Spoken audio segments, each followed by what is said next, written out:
So this is going to be episode 1 of my Erasmus survival guide, and I'm going in quite deep and we're just going to get everything out about money.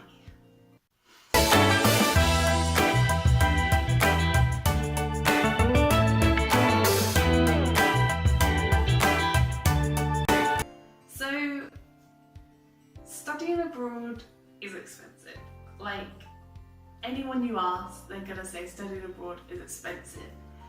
And if you are studying abroad in Denmark, it is one of the most expensive countries to study abroad in. So if you're coming here, be prepared. The exchange rate is usually around 8 krona is £1, usually.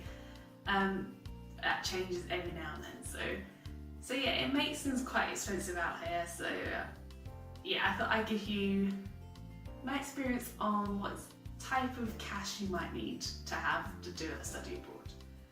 So of course everyone's experience is going to be completely different. I'm talking only for Aarhus and in Denmark and kind of what I got up to and what I spent my money on. This isn't like you definitely need to have so much money before you can do a year abroad. You don't. You can do it so cheaply and you can do it way more expensively than I did. So first of all, as a student, you'll be getting student finance, which is always a win-win. If you get the higher spectrum, usually it's about 9,000, give or take. So you kind of have that coming in, and that is always a weight off your mind knowing you've got student finance coming in. You get that 3 times over the academic year, and honestly I don't know why I'd be without my student finance. And also if you do an Erasmus course, you may be, well, I think everyone's eligible actually to get the Erasmus grant, which is again a massive help. Depending on which country you go for, you could get either €300 a month or €350 a month if you're in the more expensive countries. Which, if you come to Denmark, you get the more higher version because it's a more expensive country. This money doesn't need to get paid back, so it is so much better than the student loan. And it's kind of worked out a bit weirdly, so you kind of get given your first 70% of like the total earnings, like as soon as you send back your arrival certificate, you kind of get that within a few weeks. And then you have to wait until after your Erasmus program until you get the last 30%, which I don't really understand how that works. When I first heard about the grant, I thought it was being paid in monthly.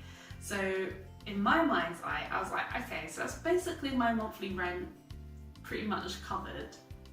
That's sorted, that's great, but no, it doesn't work like that. You get this first 70% basically at the very beginning, and then you get your last 30% at the very end. I suppose it's good getting the 30% at the very end because at least then you have some money over the summer before the next student loan comes in September, but yeah, that is why don't count on that at all. Like 70% at the beginning is great, but you really just get rid of that because that's basically the first 2 months that you want to do everything, and then you're basically struggling until the last 30% comes in at the end of the whole year abroad. So yeah, for me, I wanted to do some travelling when coming out here, so I saved up a bit of money before. I would definitely recommend, maybe saving at least £1,000 before coming out to study abroad, just because that's always an emergency money. So this happens, I think this happens like all the time, especially for me. You get your student loan in the September, and that's supposed to last until the January, and that's such a long period for just a one student loan to last for, when after January, in the space of 5 months, you get 2 student loans, which I don't understand how that works out. But yeah, so at least having that first £1,000 at the beginning, it will know that you've got something to fall back on if that student loan does disappear, which it will. Yeah, so definitely save up some money before coming out, especially if you want to do travelling like what I did. I went to Germany and to Norway, and a lot of travelling around Denmark because my university here set up a few separate trips that international students can pay for to go on. So yeah, at least then you have a grand to fall back on and for someone to spend on trips away, which, I mean, you're here on a year abroad, you might as well try and do as much as you can. Yeah, also living costs out in Denmark are quite expensive, so after you get the rent taken off, which personally for me the rent isn't that bad because I'm splitting it with someone else, but I know a lot of other people, their rents are quite high, so yeah, it really does depend on what type of accommodation you get. So once you take the whole rent off, then it's food, which is the next main cost, and in Denmark food is very expensive. Again, I don't know how I got this lucky, but I'm living like 10 minutes away from a Lidl, so I would definitely recommend going to or finding your nearest Lidl or Aldi near you, especially if you're in Denmark. They are probably the closest thing to UK prices, so because it's the same shop, so yeah, you're kind of spending the same sort of amount of food that you would in the UK. Yeah, again, I have friends who it's so expensive for them to live off, so they have to just like make loads of veggie rice dishes to last them, and yeah, and they can never afford to, like, you know, buy a drink out or buy a slice of cake that the cafeteria is offering. So yeah, definitely find a Lidl or an Aldi because they're probably your best, cheapest option for food in Denmark. Going out prices, just eating out and drinking out are the most expensive things to do in Denmark. So a lot of the Danes, they buy like these massive crates of beers, which are about like £20, and it's really cheap beer and it's really disgusting beer, and they basically just drink off that in their houses because going out is too expensive. In my first week, which I'll be a link up here to like the first vlog I did, I went to the Shakespeare, I went to the Sherlock Holmes pub, and 2 Jack Daniels and Cokes cost £18. That is too expensive for 2 Jack Daniels and Cokes. Again, food as well. If you want to eat out, your best option in Denmark is to go to Daddy Valley. They actually offer such a good price for what you get, and it's a buffet, so you basically just eat as much as you like, and it's such a good price. And yeah, McDonald's, but even then they're kind of more expensive than what they are in the UK. So yeah, eating out is difficult, especially if you're going on these trips as well around Denmark. Like, if you don't pack a packed lunch, you're gonna have to eat out, and that's where the money mainly goes. So yeah, I would definitely, if you are thinking of eating out, make sure you do take a lot of money to eat out, and don't expect to eat out all the time when you're here. If you plan to travel, I would definitely travel with a group of people, so then you can split things up and it will be a little bit more cheaper than what it would be if you're just going by yourself, especially if you do go by yourself. There's a lot of single supplement charges, so I would definitely recommend to go with some people, and Airbnbs are the way to go. Airbnbs or hostels, yeah, they're definitely the way to go. Better than hotels, because hotels are expensive. But yeah, at least if you go with a few other people, you can split the bills. That is a way to save money.